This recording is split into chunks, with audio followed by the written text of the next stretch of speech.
The Australian Financial Review.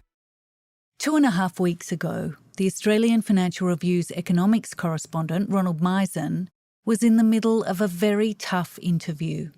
In your words, what happened that led to, on one hand, the resignation, and on the other hand, the public apology that you later gave?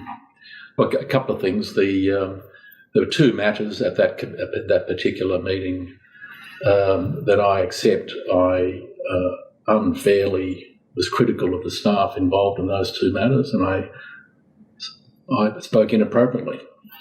And I immediately apologised to the staff most affected that evening, and then I made an unconditional, unreserved, abject apology at the next meeting of the committee. Ron had been told that Joe Longo, the head of Australia's corporate regulator ASIC, had publicly berated a senior manager at a meeting in August last year. Ron's sources said the outburst was highly inappropriate and had crossed a line. The incident was deemed so serious it was escalated to the Treasurer's office. Longo issued an apology to staff, both publicly and privately, and told Ron it was very hard and emotional. I think your apology was described to me as emotional. What? You got emotional. Do you want to tell me, was it humbling? Was it? After years of scandal at the top of ASIC, Longo had been brought in to get the regulator back on track. He is about to unveil the biggest shake-up of Australia's corporate COP in 15 years. But this heated exchange has once again thrown the spotlight on a troubled organisation. Welcome to The Fin. I'm Lisa Murray. Today, Ron Mizen on why Australia's corporate regulator is set to be overhauled and whether Joe Longo is the leader to do it.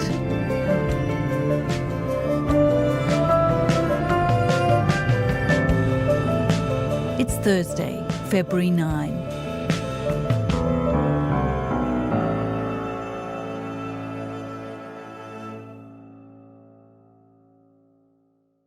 Ron, before we turn to your interview with Joe Longo, explain exactly what it is that ASIC does and why Australia needs a strong, functioning corporate regulator.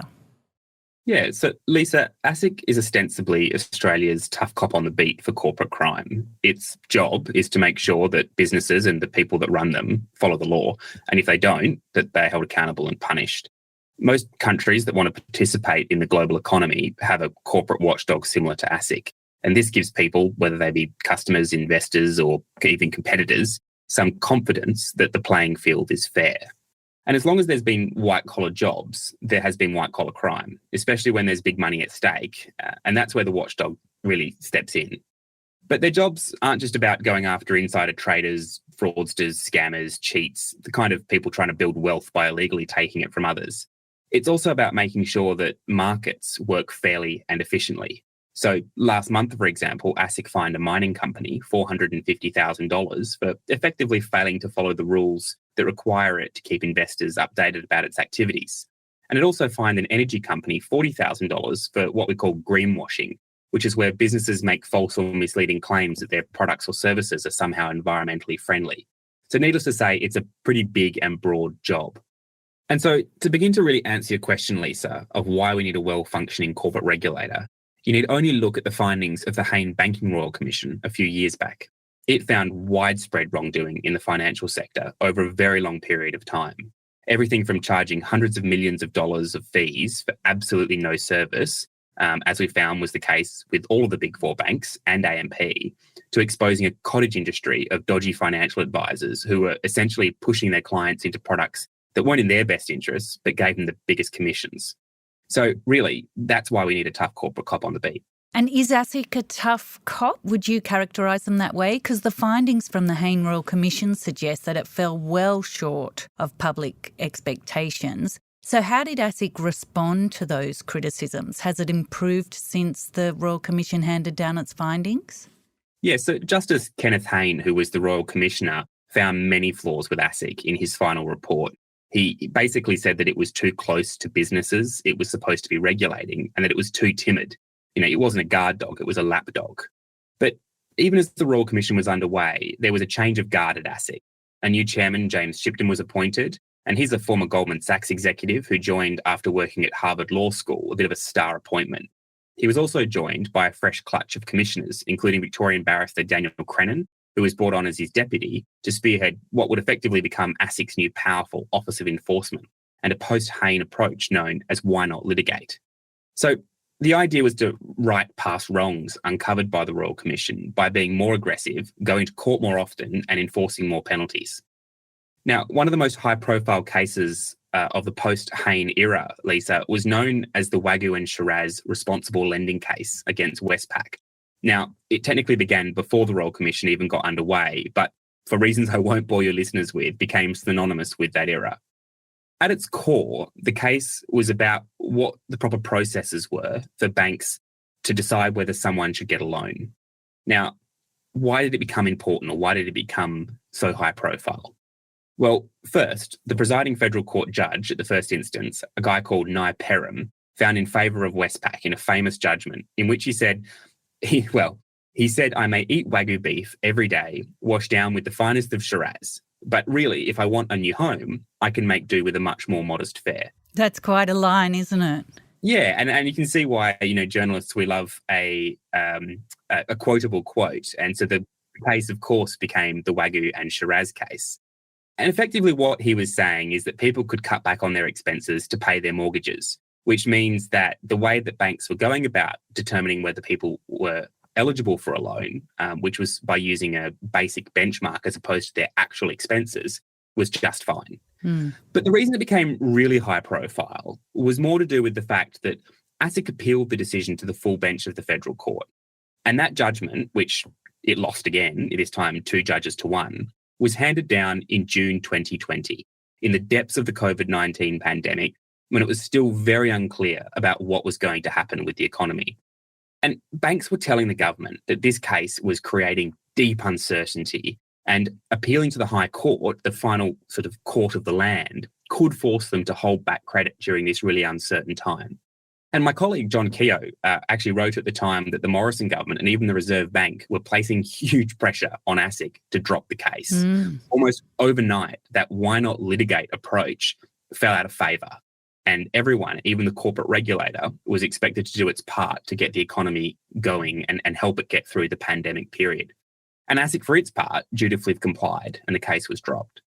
Now, we should note here, Lisa, that the idea that appealing this Wagyu and Shiraz case to the High Court would somehow inhibit lending was not uncontested. Not everyone agreed that that would be the case.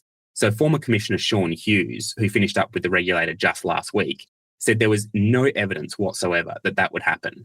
And in an exit interview with the Financial Review, basically said that ASIC was out-lobbied by the banks. But whatever you believe, this really marked the end of that why not litigate ethos and the beginning of a pretty rocky period for ASIC. So why not litigate? That didn't last very long. So what happened? Was that the end of Shipton's leadership? I think we can say it was probably the beginning of the end. A few months later, things really took a turn for the worse. James Shipton's job has been to ensure corporate Australia behaves. Making sure that we're accelerating our enforcement outcomes. Now the watchdog's become a probity target himself. He is standing aside, the chair, and the recommendations of the ANO are being followed. This was when it was revealed that taxpayers had footed $118,000 to pay for a tax advice bill for then Chairman James Shipton. Whilst I believe I have acted properly in this matter, I hold myself to the highest possible standard, and it is very important that I act with integrity and honour. And a further $70,000 in rental allowance to help Daniel Crennan relocate from Melbourne to Sydney. Daniel Crennan this week fell on his sword after it was revealed he had claimed $70,000 in accommodation costs after moving from Melbourne to Sydney, all at the expense of taxpayers. And It was this that really brought a premature end to both men's time at ASIC. Shipton and Crennan both voluntarily stood aside pending the outcome of an independent investigation into those charges. And as a result, now we suddenly find completely exonerated. Right, so he's going to stick around or no? He's going to lose his job. So here's the interesting thing. Dan Crennan, who also was investigated, he was the head of enforcement. He's been exonerated, but he's gone. Now, James Shipton will go and they've got to start all over. Yeah, I mean, this is so important. It's never been more important to have a corporate watchdog, and we're starting from scratch again. Start from scratch. And while they were both cleared of wrongdoing, Crennan quit and went to the private sector well before he could return, and Shipton departed a short time later, returning only for just a few months to help hand over. So there's been this revolving door at the top of ASIC, which has only served to exacerbate that dysfunction and also lead to this perception of a regulator that really can't run itself. And then a year and a half ago, Joe Longo was brought in to get the regulator back on track. So tell us a bit about his background and what he was asked to do at ASIC. Sure. Prior to his appointment, Longo was a lawyer from Western Australia who was no stranger to corporate law, and he clocked up a career spanning almost 40 years before taking that top job at ASIC. He was a general counsel for Deutsche Bank in London and Hong Kong, and before that, a partner at what would become the top-tier law firm, Herbert Smith Freehills. But his appointment still came as a bit of a surprise, given that he, to this point, had a fairly low profile. Josh Frydenberg also appointed Sarah Court, a long-standing ASIC enforcer who was appointed his deputy and effectively became Longo's right-hand woman. And Frydenberg's marching orders were pretty clear. ASIC is broken, fix it. And so since Longo and Court came on board, I think it's been titled by some the Longo and Court Show. What's happened? Yeah, so he's been in the job about 18 months now, and there's still plenty of work to do. But from the outset, Longo has been pretty clear about what he wants to create, and a confident, ambitious regulator. That's what I want for ASIC, an open, ambitious, confident culture. And it's difficult to miss because he's repeated those words so many times they're drilled into your brain. And if we expected ASIC to be a confident, ambitious regulator, which is what my vision for ASIC is, and I suppose what I'm trying to say is confident, ambitious regulator. Confident, ambitious. So again, what sort of regulator do I want to be? Confident and ambitious. And in his first 18 months, Longo's focus was about getting the operational side of ASIC match fit. That was focusing on things like technology and finance. Now, he's turning his attention to ASIC's core operations, its enforcement and oversight activities. So my story a few weeks ago revealing ASIC was about to undertake the largest reorganisation in 15 years was a prelude to this big overhaul of ASIC's core operations. And I'm actually told it'll be bigger than even I was expecting. Okay. Yeah, we've already seen the exit, for example, of some really senior long-time ASIC executives. And, you know, that's going to continue over the coming weeks. But Lisa, as the old cliche goes, you can't make an omelette without cracking a few eggs, right? And Longo's reportedly got a very much a my way or the highway approach to this overhaul, and indeed to his leadership style. And that's causing some tensions. And so sources have told me that the reshuffle is very much the Joe and Sarah show, with other commissioners kept largely in the dark because, really, they're not trusted. Now, Longo, for his part, says he trusts all of his commissioners, but it's perhaps worthy of note that he won't say whether he wants them back when their terms expire.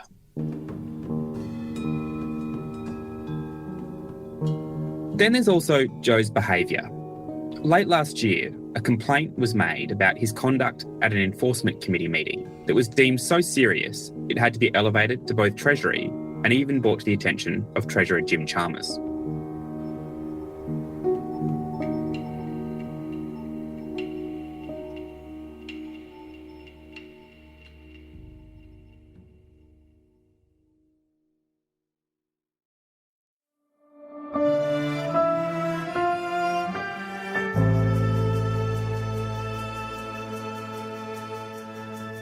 So, Ron, when a new leader comes in to shake up an organisation, there's always going to be disruption and pushback from the old guard. But this complaint that you mentioned, it sounds like it was very specific and it was elevated to a level that suggests it was more than just disgruntled staff venting their frustration. Tell us what happened. Early signs of Longo's temperament were seen as early as April 2022, less than a year into his tenure. My colleague, Karen Maley, reported that Longo bristled at claims from former colleagues that he had a volatile temper. And this is what he told her. I have a strong personality. It's a big job. I do my best to discharge it in a professional manner. Not long after that, though, and this is where that August 18 meeting comes into play, that temper was on display for everyone to see. So what I've been told, and what Joe Longo confirmed in an interview with the Financial Review, is that he berated a senior manager in a way that people present described as highly inappropriate and crossing a line. The work of the committee is confidential, it's sensitive, it's difficult work. Staff are under a lot of pressure. The deadlines to meet, there are a lot of expectations of ASIC and the staff from various places. One person said that Longo seemed angry before the meeting even began, and he peppered the manager with rapid-fire staccato questioning, not letting the person answer the first question before getting out another. So my remarks were intemperate, unfair, and I apologise. And that's it. Did you ask the individual in question to stay? He was angry about the progress of several high-profile matters, and two of ASIC's most senior enforcers stepped in to defend their colleague, and they too were also targeted. Now, the thing is that the senior manager actually quit a few weeks later. He told the Financial Review he didn't want to comment, and we've decided to respect his privacy and not name him. But Longo admits that the incident took place, and he accepts that it wasn't appropriate. And on his telling, he later called up everyone involved and offered a direct apology. I've said repeatedly in this meeting, we have fantastic people at ASIC. I regret what I said. I apologised, and that's it. He also asked that manager to stay on at ASIC, although he did suggest perhaps there were other reasons for their departure. He also followed up the personal apologies with a broader public apology at the following week's Enforcement Committee meeting before about 100 ASIC staff. It was, by all accounts, pretty emotional, and Longo admits as much. He went so far as to say that the apology was courageous. Courageousness. You said that twice. Why did you emphasise courageous? Why is that? Because... But ultimately, an anonymous complaint was still made about the matter and was deemed serious enough to prompt an assurance review by Treasury and elevated Treasurer Jim Chalmers. But, let's be clear, though, both of them were satisfied that the apologies that were made were adequate. But when asked whether the outburst is emblematic of his operating style, Longo rejects this outright. But there are plenty of people who think otherwise. So let's move on to ASIC and its performance. How can you measure the corporate regulator's performance? In the past, it's been criticised for not taking on enough cases or for taking on the wrong cases. How do you evaluate whether the corporate regulator is doing its job? I think the problem for ASIC is the gap between output and outcomes. And the first being the number of things that it does each year, and there are plenty of those. And the second, the change that it actually achieves. So ASIC's annual report details everything it does every year. And, it commenced more than 100 investigations last financial year. It completed more than 37 criminal trials, and it commenced more than 50 pieces of new criminal litigation. But ultimately, that's against a backdrop of thousands and thousands of complaints being received by ASIC each year. And the ASIC annual report makes pretty clear that 91% of whistleblower disclosures resulted in a no further action required, which basically means that ASIC received the whistleblowing complaint and decided that there was nothing it could do. So part of this looming restructure is, one, getting enforcement done quicker, which was a key recommendation of the Hayne Royal Commission, but also focusing ASIC's efforts on key issues and trying to actually drive behavioural change in the corporate sector by bringing all of ASIC's resources to bear on particular issues, cybersecurity, crypto assets, etc. And that's in stark contrast to what perhaps some might characterise as a whack-a-mole approach, where ASIC simply tries to just keep its head above water by going after all sorts of different crimes at the same time. And look, to be fair to ASIC, it does regularly get good wins, often big fines before a matter even goes to court. But I think the struggle is when they actually do go to court. It has been criticised about the cases that it chooses to pursue, and it has lost some of those in high-profile matters, adding to the criticism. And the Wagyu and Shiraz case is one such example. As Longo embarks on this new chapter for the regulator, does he have the resources to do everything he wants to do? Is ASIC adequately funded?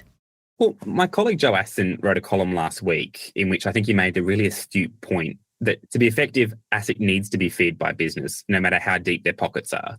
And arguably, that's really not currently the case. Now, Joe Longo definitely wants to fix ASIC, or at least make serious changes in line with what he thinks a regulator that is confident, ambitious and modern should look like. But look, Lisa, I think it will be an uphill battle, right? ASIC needs to seriously upgrade its operations, adopt better use of technology, data analytics, artificial intelligence. These are the hallmarks of a modern regulator. But they come at a cost, right? And it's a cost that ASIC has to bear from existing resources. So I think there was this really astute point made by former ASIC chairman Greg Medcraft in 2013. And he told a Senate committee, you can have an ASIC at $250 million, at $350 million, at $450 million. And the more you pay, the better outcomes you get.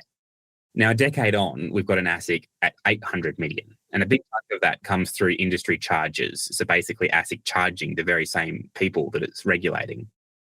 And over the past 18 months, Joe Longo has increased ASIC's technology spend by 17%. He's really focused on making ASIC highly reliant on things like data analytics and artificial intelligence, knowing that really that's where the future lies. But this money came from other parts of the agency. It wasn't new money. And the upcoming reorganisation will have even more of this type of reallocation of resources. Now, what that inevitably means is that other things will fall by the wayside. And instead, ASIC will focus its resources and energy on achieving those key areas that we've previously discussed. Ron, we all know by now that Joe Longo wants to transform ASIC into a confident, ambitious and modern organisation. But I guess the question is he the right person to do it? I think with just 18 months under his belt, it's probably a little bit too early to say. He was appointed for a 5-year term and he's still got plenty of time to prove himself. But to perhaps make a pretty unflattering analogy, infamously associated with former Prime Minister Scott Morrison, Longo seems to be a bit of a bulldozer. He has a vision for where ASIC needs to go and he's going to get there one way or another. Now, obviously, Lisa, there's no place for poor behaviour in the workplace. But after half a decade of turmoil, perhaps ASIC needs a firm hand. And to his credit, he is saying that this is an evolving process. If things need to change again in 18 months, he'll make it work. And he will keep making changes until things start to work. But Longo is the last government's man. He was appointed by Treasurer Josh Frydenberg. There's no loyalty in the Albanese government for him. So if he gets this wrong, or takes the ship in a direction the current Treasurer, Jim Chalmers, doesn't like, well, he might just find that he becomes part of the change. Thanks, Ron. Thanks for having me, Lisa.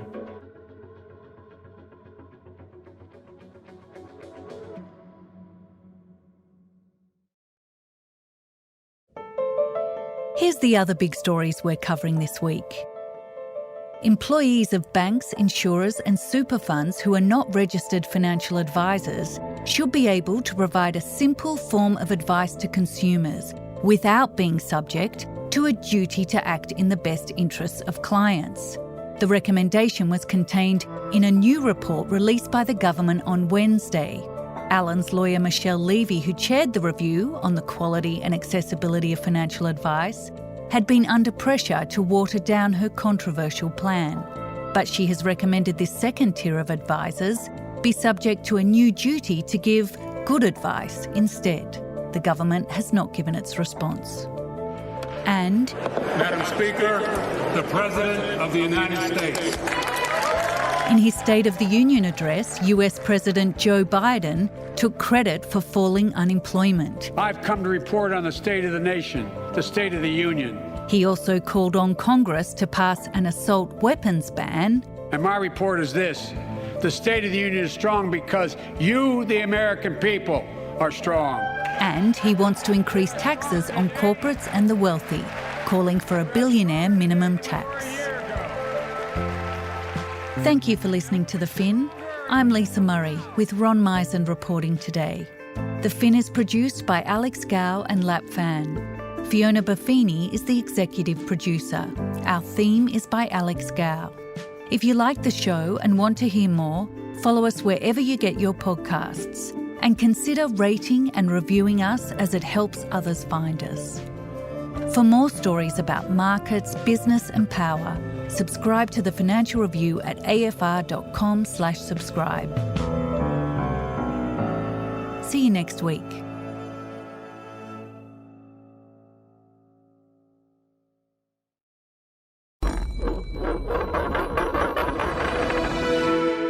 The Australian Financial Review.